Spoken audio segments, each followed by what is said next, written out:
갑상선 기능 저하증 약을 몇 달, 길게는 수년씩 복용하고 계신 분들이 자주 하시는 말씀이 있어요. 약은 잘 먹고 있고 병원에서는 갑상선 수치가 정상이라고 하는데 저는 여전히 너무 피곤해요. 식사량도 줄이고 운동도 하는데 살은 빠지지 않고 오히려 더 찌는 것 같아요. 머리카락은 계속 빠지고 몸 붓고 변비와 무기력도 그대로예요. 검사 결과는 정상이라고 하는데 내 몸은 전혀 정상처럼 느껴지지 않으면 정말 답답할 수밖에 없어요. 혹시 약의 용량이 부족한 건 아닌지, 갑상선 검사를 더 해봐야 하는 건 아닌지, 앞으로도 계속 이렇게 살아야 하는 건 아닌지 불안해지기도 하지요. 특히 수치는 정상이니 괜찮습니다 라는 말만 듣고 돌아오면 내 증상은 아무도 이해해주지 않는다는 생각이 들 수도 있어요. 그런데 갑상선 수치가 정상인데 증상이 계속된다고 해서 무조건 갑상선 약을 더 늘려야 되는 것은 아니에요.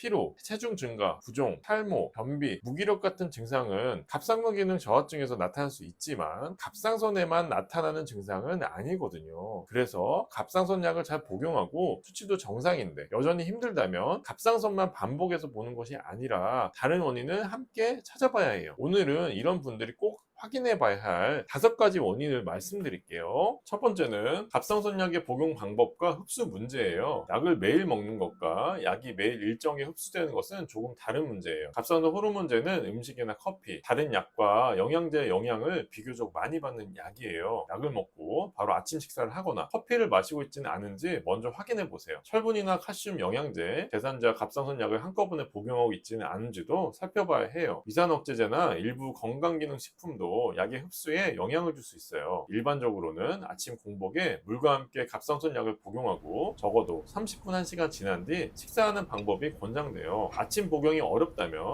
취침 전에 복용하는 방법도 생각해 볼 수 있어요. 다만 저녁 식사 후 충분한 간격을 두고 매일 비슷한 조건에서 복용하는 것이 중요해요. 위축성 위염이나 헬코박터균 감염, 셀리악병, 위장관 수술 병력이 있는 경우에는 약의 흡수가 떨어질 수도 있어요. 따라서 약을 꾸준히 먹는데도 갑상선 수치가 계속 들쭉날쭉하거나 필요한 용량이 계속 늘어난다면 단순히 약을 더 늘리기 전에 복용 방법과 위장관 문제를 확인해 보는 것이 좋아요. 하지만 같은 용량을 복용하면서 최근 검사에서 TSH와 유리 T4가 안정적으로 정상이었다면 현재 증상의 원인을 계속 갑상선 약에서만 찾지 말고 다른 원인을 살펴봐야 해요. 두 번째는 빈혈과 영양 결핍이에요. 철분이 부족하면 쉽게 피곤하고 머리카락이 빠지고 어지럽고 숨이 차거나 집중력이 떨어질 수 있어요. 갑상선 기능 저하증에서 나타나는 증상과 상당히 비슷하죠. 피검사에서 혈색소가 정상으로 나오더라도 몸에 저장된 철분을 보여주는 페리틴이 낮은 초기 철 결핍이 있을 수 있어요. 비타민 B12가 부족하면 피로감뿐만 아니라 손발 저림, 감각 증상, 기억력 저하 같은 증상이 나타날 수 있어요. 엽산이나 비타민 D 부족도 사람에 따라 피로와 근육통, 전반적인 컨디션 저하에 영향을 줄 수 있어요. 특히 월경량이 많은 여성, 위염이나 위장관 질환이 있는 분, 채식 위주로 식사하는 분, 위산 억제제를 장기간 복용하는 분이라면 철분이나 비타민 B12가 부족하지는 않은지 확인해 보는 것이 좋아요. 병원에서 피검사를 통해 일반 혈액 검사와 페리틴, 철분 검사, 비타민 B12, 엽산 등을 함께 확인할 수 있어요. 여기서 중요한 점이 하나 있어요. 피곤하다고 해서 그냥 철분, 비타민 B12, 비타민 D, 셀레늄, 아연 같은 영양제를 한꺼번에 복용하는 것은 좋은 방법이 아니에요. 실제로 부족한지 먼저 확인하고 결핍이 있다면 필요한 성분을 적절한 용량으로 보충하는 것이 좋아요. 세 번째는 수면의 질이에요. 저는 하루에 7시간 이상 자는데도 계속 피곤해요 라고 말씀하는 분이 많은데요. 하지만 잠을 오래 자는 것과 깊고 회복된 잠을 자는 것은 다를 수 있어요. 심하게 코를 골거나 자다가 숨이 멈춘다는 말을 들은 적이 있거나 아침에 일어났을 때 두통과 입마름이 있다면 수면 무호흡증을 의심해 봐야 해요. 밤에 충분히 잤다고 생각하는데도 낮에 참기 어려울 정도로 졸리거나 운전이나 일을 하다가 깜빡 잠이 들 정도라면 그냥 피곤한 것으로 넘기면 안 돼요. 특히 체중이 증가한 뒤부터 코골이와 피로가 심해졌다면 수면 무호흡증 가능성을 더 적극적으로 확인할 필요가 있어요. 수면 무호흡증이 있으면 밤새 호흡이 반복적으로 방해되면서 깊은 잠을 제대로 자지 못해요. 그 결과 아침부터 피곤하고 머리가 맑지 않으며 식욕 조절이 어려워지고 체중 감량도 더 힘들어질 수 있어요. 불면증이나 자주 깨는 수면, 하지불안 증후군도 마찬가지예요. 갑상선 수치만 반복해서 검사할 것이 아니라 코골이, 야간 각성, 낮 졸림이 있는지를 함께 함께 확인하고 의심된다면 수면 검사를 받아보는 것이 좋아요. 네 번째는 갱년기예요. 40대 후반이나 50대에 접어들면서 갑자기 체중이 늘고 잠을 잘 못 자고 무기력과 우울감이 심해졌다는 분들이 많아요. 그런데 이런 증상은 갑상선 기능 저하증과 해경 이행기에 모두 나타날 수 있어요. 월경 주기가 불규칙해지고 얼굴이 갑자기 화끈거리거나 밤에 땀이 나고 잠들기 어렵거나 새벽에 자주 깨기 시작했다면 갱년기 증상이 함께 있는지 살펴봐야 해요. 예전과 식사량이 크게 달라지지 않았는데 복부 지방이 증가하고 관절이나 근육이 불편해지고 감정 기복이 심해지는 경우도 있어요. 갑상선 약을 잘 복용해서 수치가 정상이어도 갱년기로 인한 수면 장애와 체성분 변화, 기분 변화까지 갑상선 약으로 해결되지는 않아요. 반대로 이런 증상을 모두 갱년기 때문이라고 생각하다가 실제 갑상선 이상을 놓쳐서도 안 되고요. 특히 중년 여성에서는 갑상선 문제와 갱년기들 둘 중 하나로만 볼 것이 아니라 두 가지가 동시에 겹쳐 있을 수 있다고 생각하는 것이 좋아요. 다섯 번째는 다른 질환과 복용 중인 약을 확인해 봐야 해요. 당뇨병, 지방간, 만성간 질환과 신장질환, 우울증과 불안장애, 만성 통증과 섬유근육통 등은 모두 피로와 체중 변화, 무기력, 집중력 저하를 일으킬 수 있어요. 피로와 우울감이 있다고 해서 그것이 모두 갑상선 때문인 것은 아니에요. 그렇다고 해서 마음의 문제니까 참아야 한다는 뜻도 아니에요. 우울증이나 불안장애, 만성 스트레스 역시 실제로 수면과 식욕, 통증, 에너지 수준에 영향을 주기 때문에 적절한 평가와 치료가 필요한 문제예요. 활동량 감소와 근육량 저하도 중요한데요. 갑상선 기능이 오랫동안 떨어져 있는 동안 활동량이 줄고 근육량이 감소했다면 갑상선 수치가 정상화됐다고 해서 체력과 에너지 소비가 곧바로 이전 상태로 돌아온 것은 아니에요. 이때 살을 빨리 빠겠다고 식사를 지나치게 줄이거나 유산소 운동만 무리하게 늘리면 오히려 피로가 더 심해지고 근육량이 줄어들 수 있어요. 식사는 단백질과 기본적인 영양소를 충분히 섭취하면서 조절하고 걷기와 함께 자신의 체력에 맞는 근력 운동을 천천히 늘려가는 것이 좋아요. 복용 중인 약도 함께 살펴봐야 해요. 일부 알레르기 약, 수면제, 신경통약, 정신건강의학과 약물, 스테로이드 등은 졸림이나 체중 증가에 영향을 줄 수 있어요. 약이 의심된다고 해서 임의로 중단해서는 안 돼요. 현재 복용 중인 처방약과 일반 의약품, 건강기능식품을 모두 정리해서 담당 의료진과 함께 검토해보는 것이 좋아요. 오늘 내용을 정리해 볼게요. 갑상선 약을 복용하고 수치도 정상인데 계속 힘들다면 먼저 약을 올바른 방법으로 꾸준하게 복용하고 있는지 확인해 보세요. 그 다음 빈혈과 철분, 비타민 결핍이 없는지, 잠을 제대로 자고 있는지, 갱년기 증상이 겹치지는 않았는지, 다른 만성 질환이나 복용 중인 약이 영향을 주고 있지는 않은지 순서대로 살펴보는 것이 좋아요. 증상이 남아있다는 이유만으로 갑상선 약을 임의로 늘리면 두근거림, 불면, 발한, 물밀도 감소, 부정맥 같은 과다 복용 문제가 생길 수 있어요. 반대로 검사 수치가 정상이라는 이유만으로 환자가 느끼는 피로와 불편을 대수롭지 않게 넘겨서도 안 돼요. 중요한 것은 갑상 수치가 정상이니 아무 문제도 없다는 것도 아니고 모든 증상이 갑상선 때문이니 약을 더 먹어야 한다는 것도 아니에요. 수치는 정상인데도 몸이 계속 힘들다면 그 증상에는 분명히 확인해봐야 이유가 있어요. 다만 원인을 갑상선 하나로만 좁히지 말고 오늘 말씀드린 5가지를 하나씩 확인해 보세요. 그것이 몸이 계속 힘든 진짜 이유를 찾는 가장 현실적인 출발점이에요. 오늘도 끝까지 영상을 봐주셔서 고맙습니다. 영상이 도움되셨다면 좋아요와 구독 부탁드립니다. 건강하세요 우리들.